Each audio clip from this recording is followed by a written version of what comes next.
Do you want to hear a horror story? Okay, here's one. In the beginning, once upon a time, there was a king who lost his wife. To get over this tragedy, he married a woman whose heart was so cold it could freeze hell over.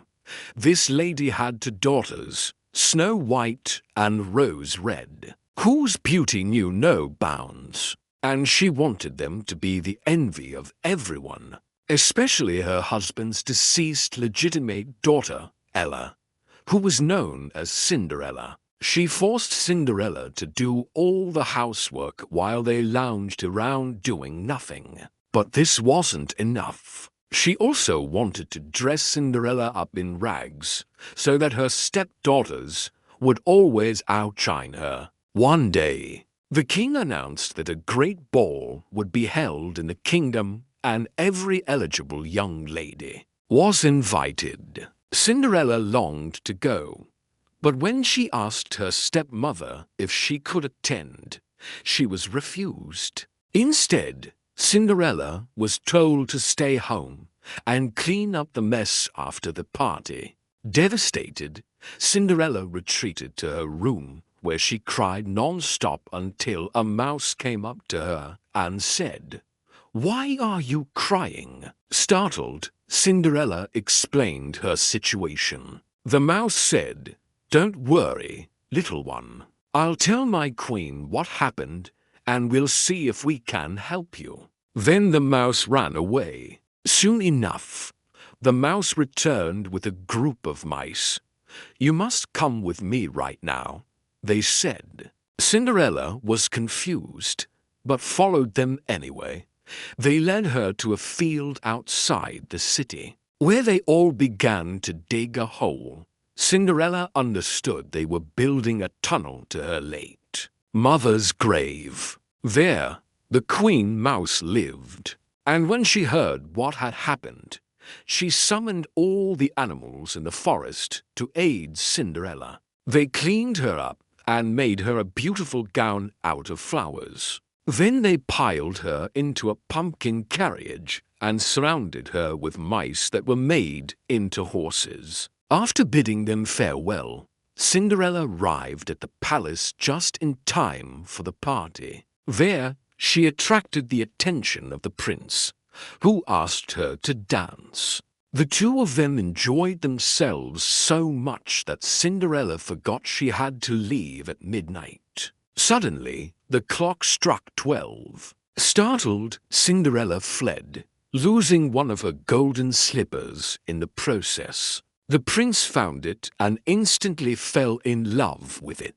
He sent men all across the land searching for its owner, eventually finding Cinderella. She tried to refuse his advances, but he insisted on marrying her because the slipper fit her perfectly. All the while, her stepmother and stepsisters looked on, seething with jealousy. But wait, before we continue, I think we all know this story.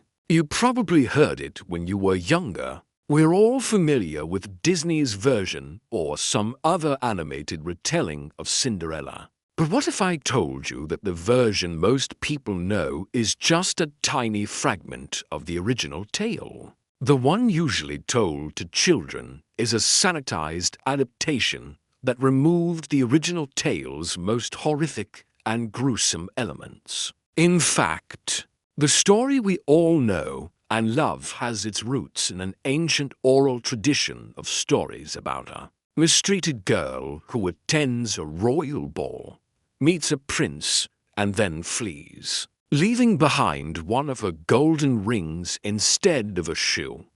Those details were added later by authors over time.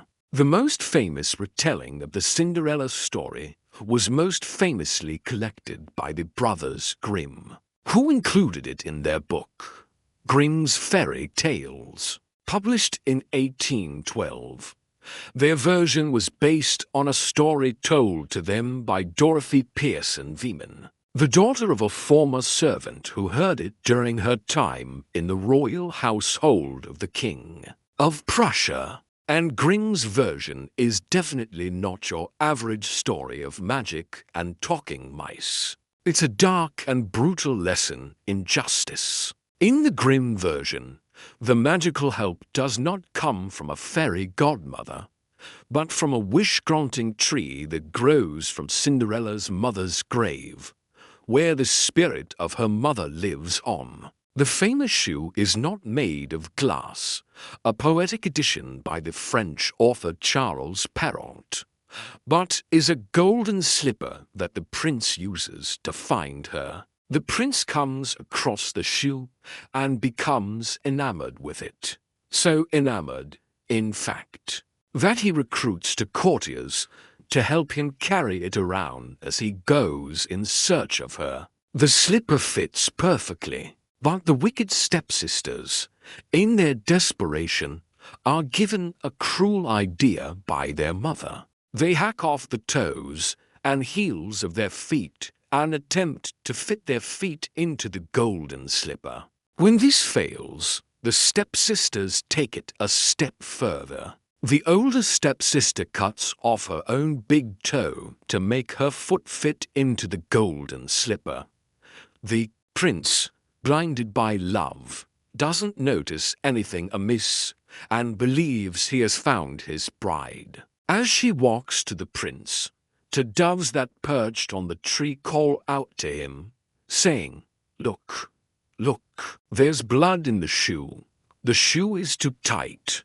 The true bride waits for you at home." Still ignoring these warnings, the prince returns her to the stepmother and demands to try the shoe on the other sister. Desperate to become the princess, the younger stepsister cuts off a piece of her own heel to make her foot fit. But the doves again expose the deception, calling out to the prince that there is blood in the shoe, and he returns the second sister in disgust. Finally, the prince tries the shoe on Cinderella, and it fits perfectly.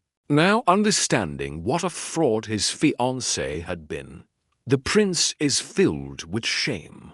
He takes Cinderella to the tree to ask for her hand in marriage, but she refuses, saying she only wishes for her late mother to be taken out of the grave and placed in a proper coffin.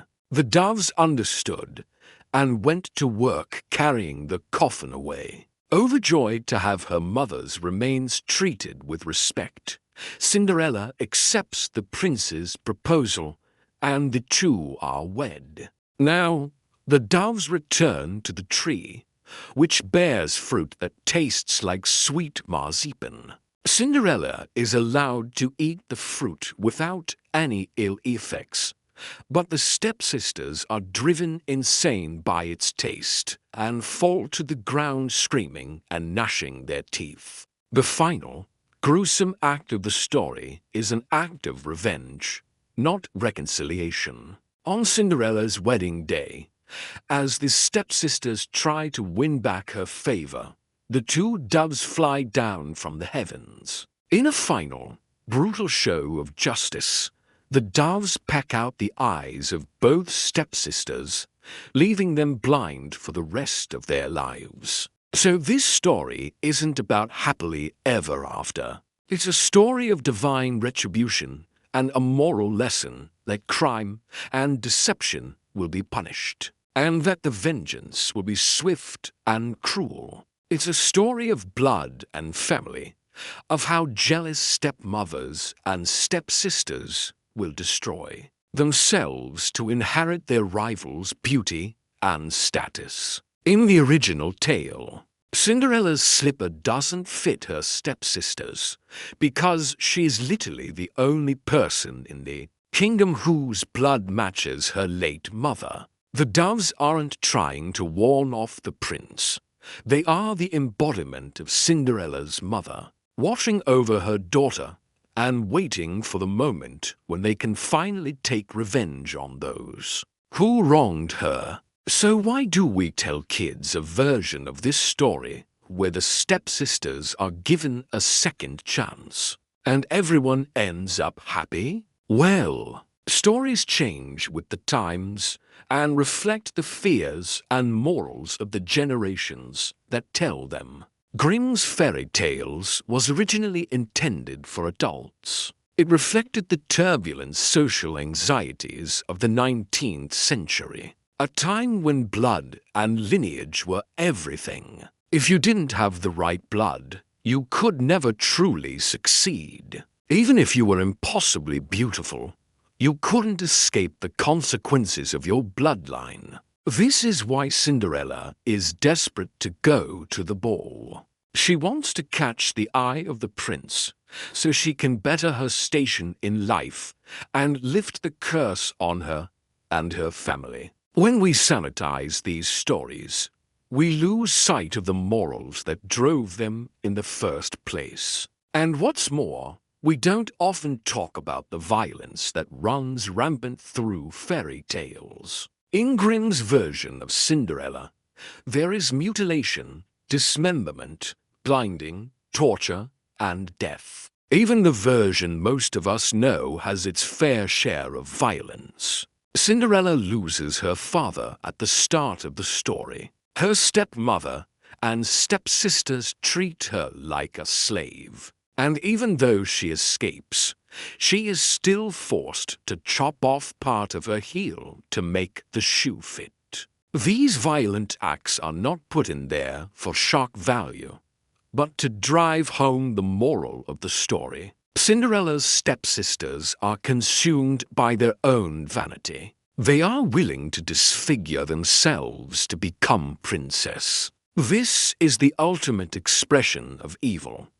It's the reason the doves are needed. They represent the voice of reason that has been silenced by Cinderella's stepmother. They are there to guide Cinderella and protect her from her enemies. We should never forget that fairy tales have their roots in the oral tradition of storytelling, something passed down through generations and adapted along the way. As society changes, our morals and beliefs change. Stories evolve to reflect that. The fairy tales we read today are not the same as the ones our parents read, and they will change again as the years go by. Thank you for watching.